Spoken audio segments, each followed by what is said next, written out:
Budget में पूरी तरह से मैं ये कहना चाहूंगी कि हरियाणा की अनदेखी की गई है। नायब सैनी सरकार को जो नायाब हरियाणा मिलने के लिए बजट मिलना चाहिए था वो नहीं मिला। नायाब हरियाणा एक सपना ही रह गया। पहले भी हरियाणा की बहुत अनदेखी हुई और इस बार तो ये जनता के हित में कुछ भी फैसला आया ही नहीं है। किसानों को कुछ नहीं मिला है, बेरोजगारी के लिए कुछ पैकेज नहीं आया युवाओं के लिए, और महिलाओं के लिए कुछ खास इसमें नहीं आया ही नहीं। किसानों का तो मतलब ग्रामीण क्षेत्रों की तो बहुत ज्यादा अनदेखी की गई। मनरेगा जो चल रही थी स्कीम, उसमें कटौती कर दी गई। उसमें जो उनको भत्ता मिलता था, जो उनको अपनी मेहनत का मिलता था पैसा, उसको भी डिले तो किया ही गया, उसमें भी कमियां इतनी ज्यादा आ गई।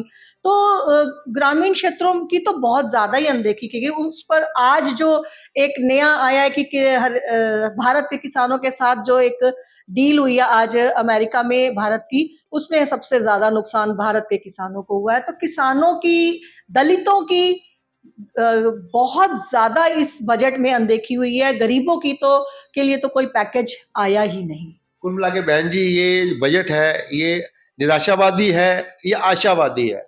बिल्कुल निराशावादी है। अमीरों के लिए आशावादी हो सकता है, लेकिन गरीबों के लिए ये पूरी तरह से निराशावादी है। जनहित का एक भी सुझाव या कोई उनको राहत इस बजट में नहीं है। बेटा जी, मैं देख रहा हूँ लगातार हिम्मत से ज्यादा, समय ज्यादा, परिवार से ज्यादा आप पार्टी को समय दे रही हो। इसमें संगठन को लेकर किस प्रकार आप कार्य कर रहे हैं? हरियाणा में किस प्रकार का आपका संगठन सोशल मीडिया नेट पर किस प्रकार जुड़ता जा रहा है, और क्या अपील करते हैं यहाँ के युवाओं से? आप सोशल मीडिया के माध्यम से अपनी बात सरकार तक पहुंचाएं, सरकार की योजनाएं जनता तक पहुंचाएं, कांग्रेस की नीतियां उनका प्रचार प्रसार करें। कैसे युवा सोशल मीडिया से जुड़े और कैसे आपसे जुड़े? जी, सोशल मीडिया एक बहुत ही, अगर हम देखें तो सकारात्मकता से चले तो बहुत अच्छा माध्यम है। इसमें कुछ कुरीतियां भी, कुछ झूठ परोसे गए, कुछ जुमले परोसे गए, लेकिन जनता को बहुत जल्दी ये सब समझ में आ गया। जनता ने सोशल मीडिया को एक हथियार समझ के इस सरकार के ऊपर पलटवार किया, जबकि सरकार ने अपना इसको हथियार समझ के जनता को मूर्ख बनाने में, झूठ परोसने में कोई कमी नहीं छोड़ी थी। लेकिन जनता, भारतीय बहुत भोले लोग हैं, लेकिन वो समझदार भी हैं, परिपक्व भी हैं। वो ज्यादा दिन तक बेवकूफ जनता को बीजेपी वाले नहीं बना सके। और सोशल मीडिया पर जब जनता सामने आई और पलटवार से इनको मुंह की खानी पड़ी। सोशल मीडिया का बहुत अहम रोल, हमारी कांग्रेस की हार में इन्होंने सोशल मीडिया को ही हथियार बनाया था 2014 में। उसके माध्यम से इन्होंने बहुत झूठा प्रचार किया, भ्रष्टाचार का प्रचार, ये वो, लेकिन नतीजा क्या निकला? आज आज सब पोल खुल गई और जनता सब समझ गई। जनता ने सोशल मीडिया पर सक्रिय हैं। आज कोई अंधभक्त, आपको मेरे ख्याल से जहां हजारों लाखों अंधभक्त फेसबुक पे लड़ाई करने आ जाते थे, आज अगर कोई मुद्दा होता है तो 50 अंधभक्त आपको सोशल मीडिया पे दिखाई नहीं देंगे। ये मेरा दावा है। बहन जी, बात करते हैं पार्टी के कार्यक्रमों की। गत दिनों वीरेंद्र सिंह जी की यात्रा, सद्भाव यात्रा, हरियाणा भर में विधानसभा स्तर पर पद यात्रा निकाल रही है, और सौभाग्य से यमुनानगर में भी, जगाधरी में भी, बिलासपुर डोरा में भी इस यात्रा को करने का अवसर मिला। और देखने में आया कि जनता पूर्ण रूप से इस यात्रा में शामिल हुई। क्या जनता में, जो जनता इस प्रकार कांग्रेस के कार्यक्रम में शामिल हो रही है, क्या ये कांग्रेस की बढ़ती लोकप्रियता का साक्षात प्रमाण है? बिल्कुल, सद्भाव। कांग्रेस एक ऐसी पार्टी है जो सभी के साथ भेदभाव नहीं रखती, प्यार और एक भावनात्मक जुड़ाव है हर एक का। हिंदू, मुस्लिम, सिख, ईसाई आपस में है भाई भाई। हिंद देश के निवासी सभी जन एक है, रंग रूप वेश भाषा चाहे अनेक है। तो इस बात का उदाहरण आपके सामने सद्भावना यात्रा में मिला।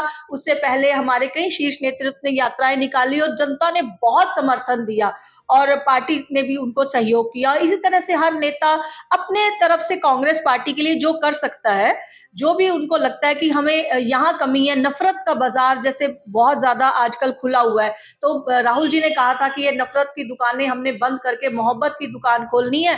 तो हर नेता अपनी तरफ से यही कोशिश करता है कि ये मोहब्बत की दुकान मैं अपने क्षेत्र में, अपने लेवल पे जितनी मेहनत कर सकता हूँ इस और मैं करूं, और सद्भाव यात्रा उसी का एक उदाहरण है। मुर्गा जी, जब तक किसी बड़े गुरु का दिशा निर्देश न हो, बंदा आगे नहीं बढ़ सकता। आपकी राजनीति में आगे बढ़ने के लिए कौन आपके राजनीतिक गुरु हैं? किसके मार्गदर्शन में आप कांग्रेस के साथ जुड़ी हुई है? मैं उनके बारे में जानकारी चाहूंगा। जी, मेरे तो राजनीतिक, सबसे पहले तो मुझे घर से ही सपोर्ट मिला। मेरे हस्बैंड दिनेश डुमरा जी जेएनएलआई में थे, तो 14 स्टेट के वो प्रभारी रह चुके हैं, राहुल जी की टीम में थे वो, उनका बहुत ज़्यादा योगदान है। तो वो जब आते थे घर पे, हम राजनीति की बातें होती थी, तो धीरे-धीरे, वैसे मैं अपने कॉलेज टाइम में अखिल भारतीय विद्यार्थी परिषद की मैं प्रेसिडेंट रही हूँ।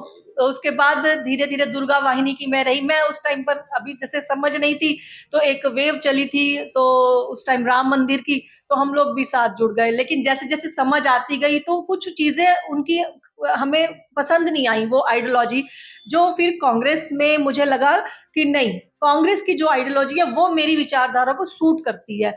तो उसके बाद हस्बैंड, जो ससुराल परिवार था, वो भी कांग्रेस पार्टी से ही संबंध था, रखता था, तो वो विचारधारा मेल खाई, और मेरे हस्बैंड ने मुझे बहुत सपोर्ट किया। 2018 में मैंने निगम के चुनाव लड़े और बहुत अच्छे वोट हमने हासिल किए, जनता का प्यार बहुत मिला। उसके बाद निर्मल चौहान जी ने मेरे को घर आई, दिनेश जी को बोला कि भई अब इनको सक्रिय राजनीति में लाना है। जैसे समाज सेवा की वजह से पहचान अच्छी थी, टीचर अध्यापिका के रूप में मैंने काफ़ी निश्चल सिंह में डीएवी पब्लिक स्कूल में कार्य किया, तो पहचान थी। तो निर्मल चौहान जी ने कहा, भई सक्रिय भूमिका आपकी चाहिए हमें। तो मैंने महिला कांग्रेस में सर्वप्रथम मुझे माननीय प्रदेश अध्यक्ष सुधा भारद्वाज जी की अध्यक्षता में मुझे जिला उपाध्यक्ष बनाया गया। उसके बाद बहन कुमारी शैलजा जी, मेरी जो लीडर हैं, हरियाणा की शान है, उन्होंने, उनकी नज़र मुझ पर पड़ी और हमारा 1-2 बार मिलना हुआ, तो उन्होंने मुझे और आगे बढ़ने के लिए, उन्होंने मुझे स्टेट में महासचिव के पद से मेरा नाम रिकमेंड किया। उसके बाद धीरे-धीरे मैं सोशल मीडिया, हरियाणा प्रदेश महिला कांग्रेस की स्टेट सोशल मीडिया इंचार्ज बनी। उसके बाद मैं कई क्षेत्र में, यहाँ पर कुरुक्षेत्र, अम्बाला की प्रभारी भी रही। महिला कांग्रेस में काम करती रही। साथ-साथ मैं अपना, जब मैं सोशल मीडिया पर काम कर रही थी, तो बहुत से लोगों की नज़र मेरे काम पर पड़ी। तो धीरे-धीरे मुझे सब लोग पहचानने लगे। हरियाणा क्या, पूरे ऑल ओवर इंडिया में मेरी एक अच्छी पहचान बन गई, और आज मैं राहुल जी की टीम की एक छोटी-सी कार्यकर्ता हूँ। मुझे बहुत खुशी होती है, और मैं अपना काम जो भी मुझे दिया जाता है, मैं पूरी निष्ठा और ईमानदारी के साथ करने की कोशिश। प्रदेश अध्यक्ष जी का तो मैं जितनी तारीफ करूँ कम है, क्योंकि बहुत कम ऐसी शख्सियत होती है दुनिया में, बहुत ऐसे कम व्यक्तित्व के धनी लोग होते हैं, जो अपना इतने सकारात्मक, उनके विचार का प्रभाव उनके आसपास के बैठे हुए लोगों पर पड़ता है, और वो उनसे कुछ ना कुछ नया सीख कर ही उठते हैं। कोई वहाँ से, जब वो, उनसे कई बार मिलना हुआ, तो जब भी कुछ मिलना हुआ, उन्होंने कितनी ऐसी बातें समझाई। और जब पहले दिन, मैं एक बात आपसे साझा करना चाहूँगी, जब मुझे आईएनसी हरियाणा के लिए नॉमिनेट किया गया, तो अध्यक्ष जी का जब मुझे कॉल आया कि 10 बजे आपको अध्यक्ष जी का कॉल आएगा, आप तैयार रहना, फ़ोन के पास ही रहना, फ़ोन पिक कर लेना। तो मैं इतनी एक्साइटेड थी, अच्छा अध्यक्ष जी का मुझे कॉल आएगा। और जब अध्यक्ष जी का कॉल आया, उन्होंने इतनी सहजता से बात की, बेटा आपने मेहनत करनी है, और प्रोफाइल पूछा और सारी चीज़ बताई। उन्होंने, उनका एक वर्ड मुझे सुबह, जब मैं सोकर उठती हूँ और मुझे लगता है कि आज, जब मैं न्यूज़पेपर सब देखती हूँ कि आज क्या न्यूज़ है, तो उनकी एक ही बात मेरे एकदम से माइंड में आती है, कि उन्होंने मुझे यही कहा था कि बेटा दिल से काम करना। और मैं उनकी इस बात को कभी भी पीछे, इस बात से कभी भी पीछे नहीं हटूंगी। मेरा अपने प्रदेश अध्यक्ष राव नरेंद्र सिंह जी से वादा है, जो उन्होंने मुझ पर विश्वास जताया और भरोसा जताया, और जितना मैं कर सकूंगी, मैं दिल से ही काम करूंगी। धन्यवाद। जय हिंद, जय भारत, जय कांग्रेस। हमारे साथ उपस्थित हैं भाई दिनेश डोगरा जी, कोई परिचय के मोहताज नहीं है, कांग्रेस पार्टी के सब हैं यहाँ पर। और शुरू से मैं देख रहा हूँ कांग्रेस पार्टी के माध्यम से जनता के बीच में सक्रिय रहे हैं। निगम के चुनाव में, पास के चुनाव में भी इनके हर वार्डों में प्रभाव रहा। आज भी जगह जगह जाकर लोगों की समस्याएं उठाते हैं, प्रशासन तक पहुंचाते हैं। मैं चाहूंगा जो बातें हमारी बेटिया मोनिका ने कही है, क्या आप उनसे सहमत हैं भाई दिनेश डोगरा जी? देखिए, जो मोनिका जी ने कहा है, क्योंकि आज मोनिका जी खुद एक सक्षम नेत्री हैं, उनको मेरी सपोर्ट की कोई ज़रूरत नहीं है। हम दोनों आज अपने जीवन को इस देश के लिए, उस कांग्रेस पार्टी के लिए समर्पित कर चुके हैं। अब आखिरी हमारा ध्येय यही है, इस देश से, बीजेपी से छुटकारा मिले, और देश के अंदर नफरत की राजनीति पनप रही है वो दूर हो। और हम बड़ा शुक्रगुजार हैं अपने अध्यक्ष राम नरेंद्र सिंह जी का भी, क्योंकि उन्होंने भी हमें इतना सपोर्ट किया है। उन्होंने मोनिका जी के लिए आज इस पोस्ट को वो किया। हम पूरी कोशिश करेंगे, जो भी जिम्मेवारी पार्टी हमें देगी, अपने सांसों के आखिरी चरण तक हम उसमें पार्टी के लिए काम करें, और इस नफरत को यहाँ से दूर करें, और प्यार का संदेश लोगों के बीच में दें। हमारे दरवाजे सदा के लिए खुले हैं, 24 घंटे कोई भी हमारे दरवाजे पर आ सकता है, वो उनका अपना घर है, आए, उनकी समस्याओं की लड़ाई लगातार लड़ रहे हैं और लड़ते रहेंगे। बस यही हमारा संदेश है आप सब लोगों के लिए। आप आए, आपने हमारे विचार सुनने की वो की, आपका एक जागरूक चैनल है, उसके लिए आपका बहुत बहुत शुक्रिया। नमस्कार, राष्ट्रीय कदम समाचार सेवा में आपका स्वागत है। राष्ट्रीय कदम टीम 25 है विधानसभा यमुनानगर में। यूं तो जिला यमुनानगर में क्या हरियाणा में भी एक से एक मजबूत जनाधार वाली नेत्रियां सामाजिक संस्थाओं के माध्यम से, राजनीतिक संस्थाओं के माध्यम से जनता के बीच समर्पित है। उन सब में हमारी बेटियां, हमारी बहन मोनिका दुमरा का नाम बड़े शान से, बड़े इज्जत से, बड़े गर्व से लिया जाता है। थोड़े समय में ही राजनीतिक क्षेत्र में इन्होंने योग्यता के कारण एक बड़ा मुकाम हासिल किया। पार्टी इनकी योग्यता को देखते हुए अखिल भारतीय कांग्रेस कमेटी ने हरियाणा सोशल मीडिया का इंचार्ज मनोनीत किया है।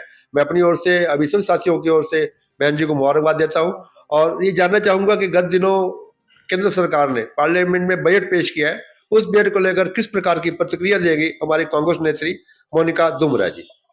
सबसे पहले आपका बहुत बहुत धन्यवाद कि आपने इतना मान सम्मान दिया मुझे, और आपके चैनल के माध्यम से मैं अपने श्रोताओं का भी बहुत बहुत आभार व्यक्त करती हूँ कि आज मुझे फर्स्ट टाइम आपके राष्ट्रीय चैनल पर, राष्ट्रीय कदम नेशनल पर चैनल पर मैं आई हूँ। तो इसके लिए मैं आपका बहुत बहुत हृदय तल से आभार व्यक्त करती हूँ। और आपने बजट के ऊपर मुझसे सवाल किए।